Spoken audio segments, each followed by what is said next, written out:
Writer's notes for the harder lessons. Hotchkanook is a name that was invented. Panajahari, Arnak, and Kalokar are all existing real-world Native American names. Howard presents his Picts as being short, stealthy, proto-Native American hunter-gatherers that are still largely in the Mesolithic era. I have chosen to make the Picts near the Sumerian lands, particularly those of the Crow tribe I present, even more deformed to represent the effects of the disastrous magic the Hotchkanook has been using. Bronwyn is an alternative spelling of an Irish female name. Grani, pronounced Grania, is a common Irish female name. There is no basis for Art Goswain being a viable word. I made it up as a convenience for the story.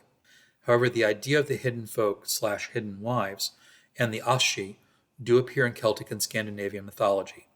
Each myth details the fairy creature differently, but they are always associated with hollow hills, such as the one Shiel is trapped in, and with trees.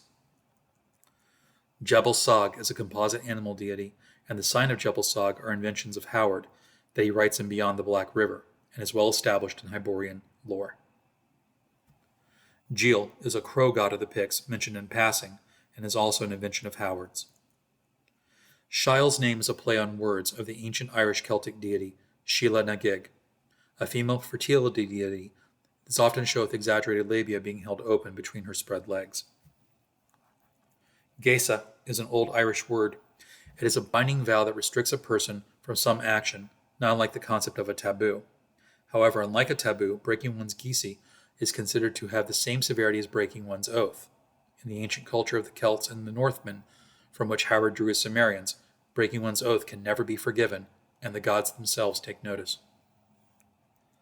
Howard often presents the Sumerians as being distrustful of magic and magicians. The ending scene is, in my opinion, a logical event given all the victims are traumatized, and the display of otherworldly power in Lear would frighten anyone. Lear's next story takes place inside an ancient Sumerian ruin, and shows the history of Howard's Atlantis, and at the time the Sumerians and Picts were once allied tribes on the continent that sank beneath the sea.